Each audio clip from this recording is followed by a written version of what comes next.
Welcome back to the channel, guys. We got Delta Bravo here, Andrew, right? The Flannel Gun Guys, basically. Yeah. And this video, I feel, is long overdue. I've shot this a few times, and I've already made about 2 or 3 videos of it, I think. But now, finally, we've gotten time together to sit down and make a good disassembly and reassembly video. I've seen a lot of other ones out there, and they're not so descriptive or clear on things, I think. So we're gonna try to do our best here, try to keep it short, maybe, and go from there. Okay, so stay tuned for that.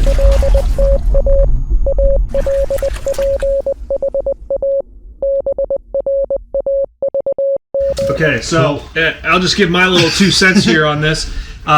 Previous videos, if you've been a subscriber of ours for a long time, you saw that we took apart and reassembled and cleaned a Panzer BP12 Gen 2. Also a tactical semi-auto shotgun. Bullpup. Bullpup, yeah, exactly. And there's going to definitely be some similarities, but there's probably going to be a lot of differences because this actually has the charging handle on the top, unlike the Gen 2 had. And then this also doesn't require you to swap out pistons for different loads and such on and so forth. So it's going to be a surprise for me. We're going to learn this together because I have not taken it apart at all yet. In the manual here, it does have some instructions of how to take it apart. So we'll basically follow those a little bit lightly, see how descriptive they are, and go from there, okay?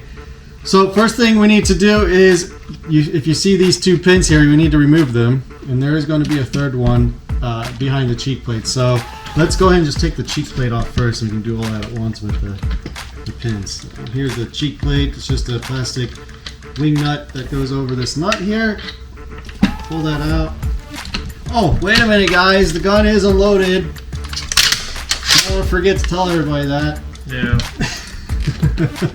I'm sure there'll be plenty of people in the comments. Comment section. You didn't check the gun first. Yeah, well. Because we have to do it on video. Yeah. Okay, so there you go. Once I took that cheek plate off, which, by the way, I do like it off when I'm shooting it anyway because I never raise it. You have these pins, and they have these detents on them just like your typical AR-15 or other guns that use pins. That so you won't be able to pull them completely out. In here you have a groove where you have a pin that sits in that detent, and then a little dimple there to lock it in place. So all 3 of them have it. Don't pull too hard and they won't come out completely. I do notice right here on the detent you see a little groove as well. That's also there so that you can remove it or install it. Okay, so well, let's go through this first, see how dirty it is. We have the feed ramp here. This does not come out, I think. Okay, wow. But yours did, right? Yeah, that's... Maybe it does. Well, actually, it's locked in there by these 2 pins. Okay. That'd be nice, because my feed ramp pops out every time you get a So chance. the Panzer BP12 feed ramp comes out, but this one does only if you take these 2 pins out. It's a heavier everything. This is pretty well built weapon here. Compared to what you saw in the Panzer? Yeah, I can't this remember is anymore. really half the price. So. Yeah, I did get this on Gunbroker where you put in bids, and I was able to win one for a good deal. It is a little dirty in there. It's got some specs and stuff, but again, I've never cleaned it straight from the manufacturer, so you're going to see some machining dirt and all that stuff in there on the first time. So we'll clean that out later. This is not necessarily a cleaning video today, so just go ahead and put that to the side. And by the way, if we want, maybe next time we can do a video on taking apart the trigger assembly and the hammer and everything. But save that for later. We'll just do a bit of a field strip here. What's next here? You have what's called the barrel dressing nut or the barrel shroud. They have 2 names. It's referred to both in the manual. In the manual. So I remember when I first tried to take this off, in my other video, which you guys can see, I'm struggling like hell trying to twist this off, but eventually I got it to break loose. So that's why right now it's a little bit easier to take off for today's video. Lots of twists there. There you go. A little fancy barrel shroud with holes in it. Sure, that's there to lighten it up and help cool the barrel down. Once that's off, you can go ahead and get this other piece. What is this called? The Forend cover. So it looks like there's no special way to put it on as long as the... Did that not have an attachment for a sling? No sling attachment like the fancy Panzer. But just make sure that the flat part goes up when you put it back on. Could go this way too, but you can see how this is already pretty dirty. Panzer gives you guys in a plastic Ziploc bag 2 tools, a spanner wrench and an Allen wrench. So ATI. ATI. Yeah. Did I say Panzer? You said Panzer, yeah. ATI. We're not doing a Panzer video. It's all ATI. American Tactical Imports. Sorry about that. Okay, so ATI gives you all these goodies here. You're going to need this Allen wrench because they fit right here for your handguard. Oh, that's loose. I didn't even notice that. Okay.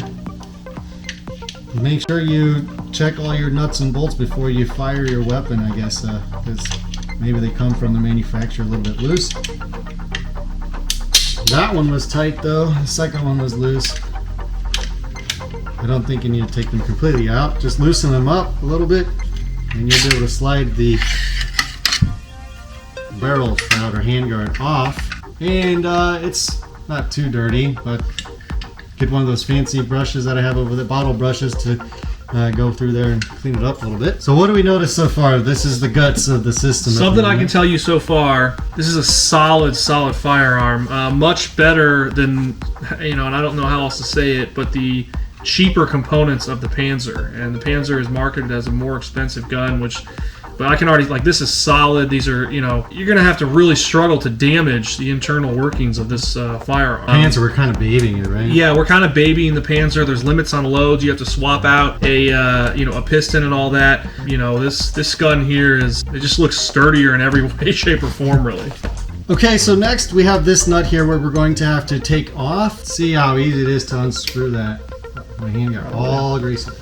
Okay, not going to attempt that. I think I'm going to need. It was a struggle.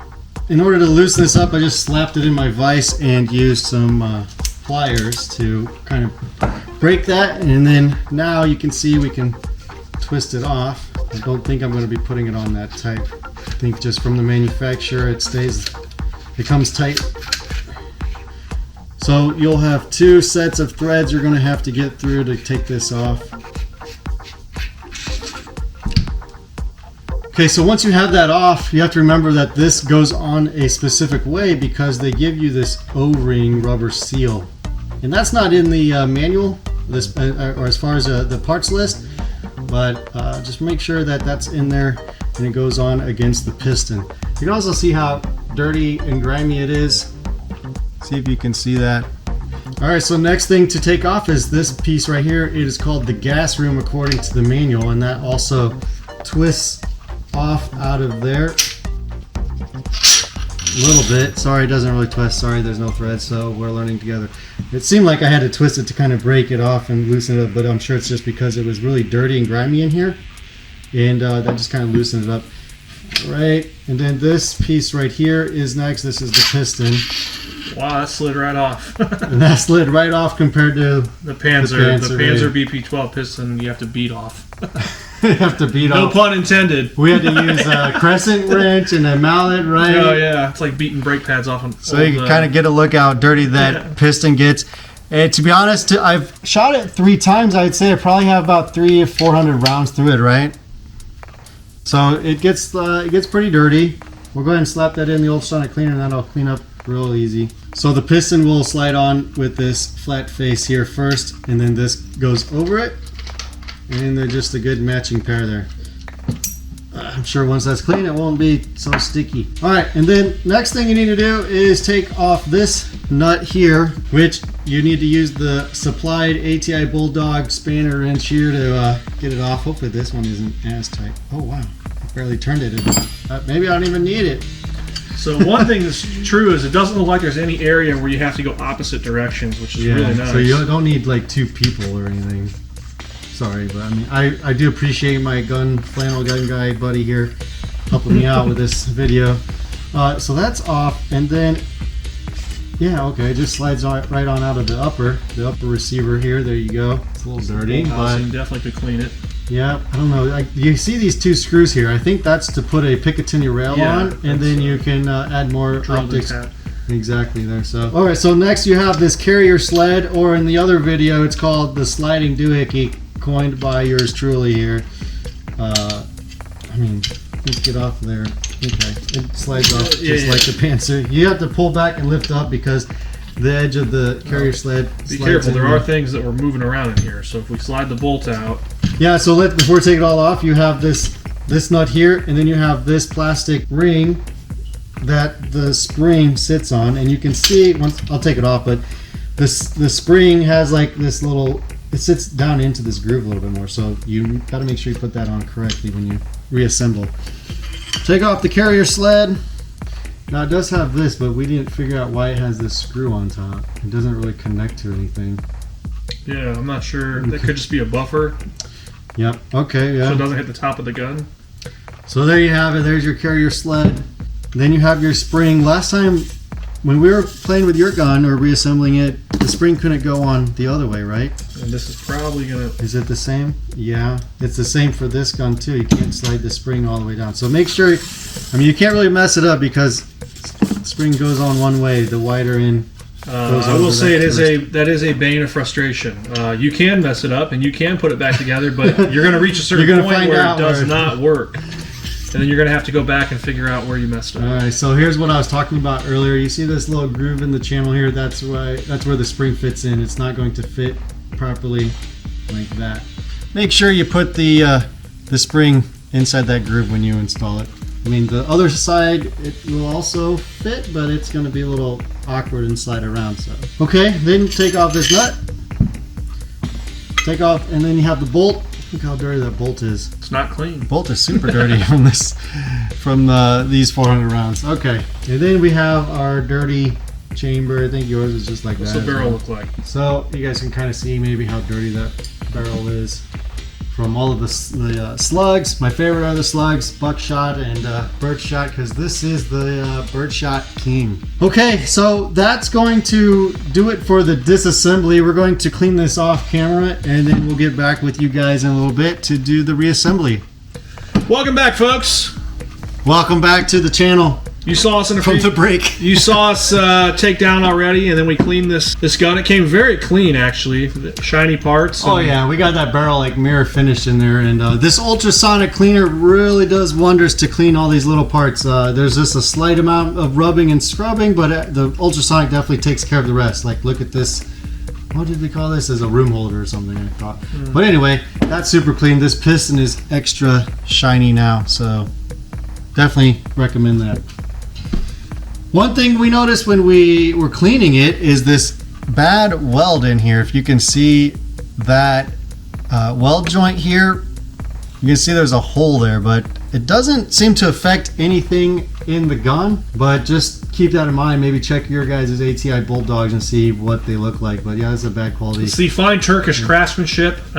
You know, it's a $300 gun essentially, and so you're going to run into things like that. In our experience, it has not affected the performance of the gun, but I could ask them to send me a new one, but it might be more. Yeah, am I going to waste so much time waiting for them? And because they're going to want you to send this in, then you can't shoot the gun while you send it in. They want to decide about it. Oh, does it do? Yeah. Reality is, if somebody breaks into your home and you have to use this weapon, then you're not going to get the gun back from the cops anyway. So yeah, just let them have a shitty piston or a shitty fucking weld deal. Sorry, Excuse the FCC. Yeah, they're going to find us for that one, huh? Yeah. All right, let's get started. So this is the choke. I didn't take it out in the first part of the video, but it's super easy. The ATI provides this awesome T-handle. It seems like a universal choke wrench because it gets narrower here for different size gauges. So basically, it fits in there like that into these notches, and it really does a good job of getting that torque. But getting the choke in there and torquing it down. So super easy, super fast. You can get it really tight without slipping. Okay, next thing, it seems like we need to put on everything on that we took off first. By the way, let's mention that here. So we have the lettering here, 12 gauge, 3-inch chamber, made in Turkey. And as you can see, I already slightly oiled up these threads for future use, for the future nuts and bolts. It's not even in the manual, by the way. You just have to pay attention. Sometimes maybe they're sold as sets or something like that, but it's number 8 is the barrel nut, which is that, but there's nothing that shows you this spring holder, which is not even there, right? So we'll give it our own name. It's a nice little ring for the spring because it rhymes. Gun was made in Turkey, so it's possible that no two are assembled the same way. Ring for a spring, and it just stops right there. Correct? I mean, the barrel nut's going to go all the way up, and you're going to have a gap there. Then we have the spring. Well, where is the barrel nut screw into? The barrel nut screws into your upper receiver Correct. for later. Okay, yeah. So we have the spring on. The spring is on correctly here. Does fit into that groove. Just make sure you have that in the groove like that. Okay, so after you have the spring on, go ahead and put your bolt into your chamber or end of the barrel there, and then take your sliding sled, or as we called in the other video, your sliding doohickey, and it's going to compress this spring down. And Andrew's going to help me slide that. Hold on. You got this piece in here. Goes in there. Try to show the camera there. Just like that. This little notch or part of the sled slides in the middle of the bolt, and then this hook here just kind of rests behind. Brings up the rear. So just like that. After that, now you're ready to put the piston on. This flat face goes down first. The wider face. Now be careful when you're doing this that you don't disconnect from your bolt in the back. Good call. It's got a good grip to it, but it happens. Okay, once you have that, we have the gas room, which is what they call it, which slides over. Make sure it's the wide mouth first, because it slides over the edge of the piston here. And then I took this O-ring off, but I just put it back on. But clean that off, and then when you're done, put it back on. It's pretty easy. Make sure that O-ring is facing down. We have a couple of threads to go through first here. And we're on the second one already. And I'm not going to get it as tight as it was when I first took it off, but I'm going to get a good hand-tight grip on that. Okay, next, take your upper assembly, or no, upper receiver. Bolt housing, whatever, and take your little barrel nut. Now the barrel nut's going to sort of walk two pieces together.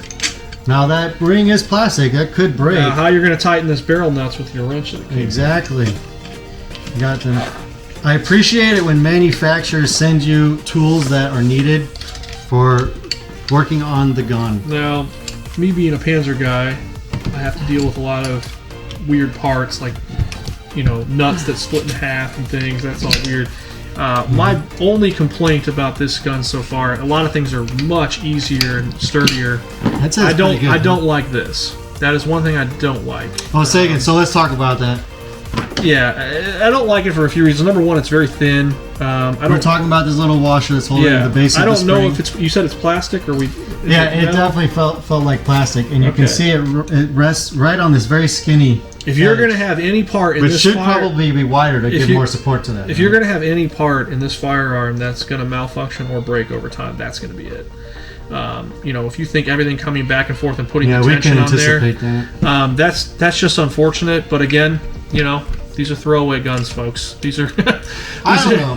I have a different opinion. I don't think I'm throwing this one away. I think from what I've seen out of it after shooting it, it's fabulous. It's fun at the range for sure. I mean, it's a great firearm. That is where you're going to have an issue. The problem with these Turkish-made guns sometimes is getting parts. If there's an issue, we're going to find out, and I'll make a video and let you guys know too. Yeah, you know, Panzer does have a local distributor that I was able to get extra parts for it. It wasn't an easy process. I had to wait for the guy like 3 months to call me back. You just kind of got to know what you're dealing with. You know, you're not calling Smith & Wesson, you're not calling Sig Sauer or Glock to get a replacement. You're calling some guy in Turkey to be like, hey, can you send me this part? mean, this is American Tactical. It's American design. The importer. Yeah, but it's not made in America. It's made in, said Pars, Turkey somewhere. So also, if you notice, I did not put any grease or lube on this barrel underneath the spring, just because grease will attract a lot of dirt, and there's really no need to have any lube or grease on this between the spring and the barrel. And I also didn't put any here because that's where your gas port is, and if you put a lot of grease and oil there, you're definitely going to gum that up. But you can see how easily this slides around. It's perfectly fine without it. Much better design than the Panzer. For sure. All right. Next is the handguard.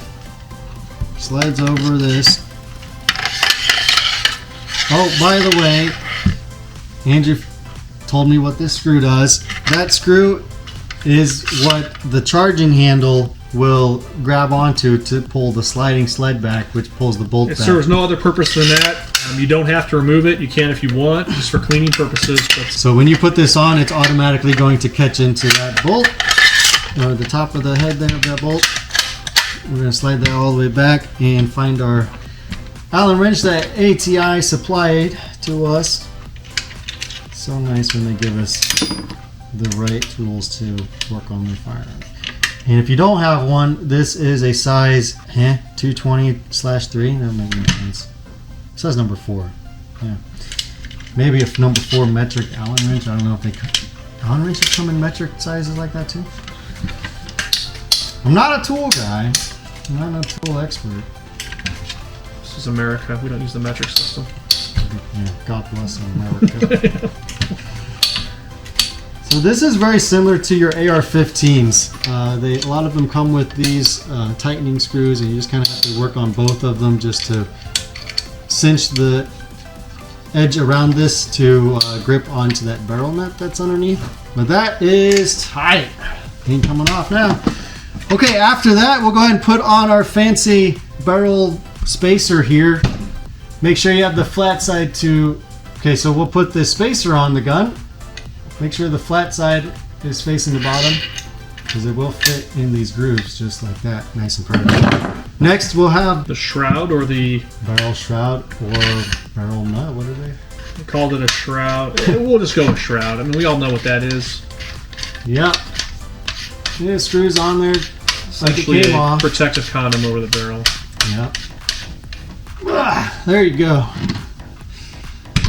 That is the completion of the upper assembly. By the way, we have already kind of greased this up before we put it together. We put some oil down in there. Sorry, not grease. So you want to make sure you do that. Anywhere you see places that move, like this little groove here for the bolt, put some in those channels.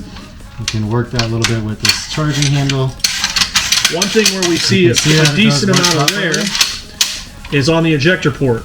You'll see that there is some wear there from shells ejecting. Not much you can really do about that. It's fine. I mean, that's from the metal part of the brass of the shotgun shells. So I recommend putting oil on it, I guess, so it doesn't rust. This is a plastic deflector that you can take off if you wanted, but you can see a little bit of wear in there as well. But you want that there so it doesn't they don't hit you in the face. Next is putting on the lower assembly. We want to make sure we have this hammer down. We had it up because we were cleaning it. As you can see, it's a lot better now. There's feed ramps in there tight. Feed ramps in there tight. Doesn't come out. It's an upgrade, I guess. Slide this down. Is it in on this side? Yep, okay. Make sure it's flush. Got no gaps. Pop these pins in.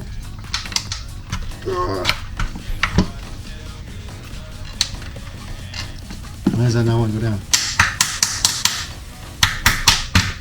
Careful. Oh, you just gotta be strong. Now we got the cheek riser, which I don't really care for, but I don't want to just have it. I really like this cheek riser better than the other one on the Panzer II. Yeah, look at how wide that is, and it's much easier to adjust. Just feels better. Yeah. I always have it in the down position. I mean, I would assume the cheek riser would help you out if you had like a scope or something on this that had like a 2-inch rise on it or something, and you needed to help yourself with that. But I really just like these this stock standard look here, and I did get a 2x magnifier red dot that I probably will put on here when co-witness the iron sights or plastic sights too. These sights came with the gun? Yep. Check out my previous video for that. Those are pretty meaty. They're pretty meaty and solid. I have some good confidence in there that they're not going to break off. But check out my video on installing the other one. Okay. I do wish it had a side charge handle. I do agree. I would like to have that side charging handle, because this is annoying. Trying to pull this back, you need to use 2 fingers. So I'm more than likely just going to cut that notch off on that side and just use the left side. You could, and by the way, to take this charging handle off, you have 2 screws here. You just take those out and it slides right out. But it wasn't too dirty in there, and we cleaned up everything else, and it's as good as new. One final thing you guys need to do once you put the gun back together is do a trigger check here. So pull this back, make sure that's good. Pull the trigger, keep your finger on the trigger, pull the trigger handle back, let go. And if you feel the reset and you can pull it again, everything's working fine. That wraps us up. That wraps it up, guys. Thanks for joining and watching this disassembly and reassembly video. And if you like this video, go ahead and click subscribe. Let us know what you guys like and what we should make more videos of. And if you don't like the video, go ahead and do what? Push that dislike button twice. All right, we'll see you guys next time. One final thing, guys. I am going to put pictures of the manual right at the end of this video so that you guys can see what I'm looking at, and if you guys had any questions about ordering parts or seeing the diagram, okay?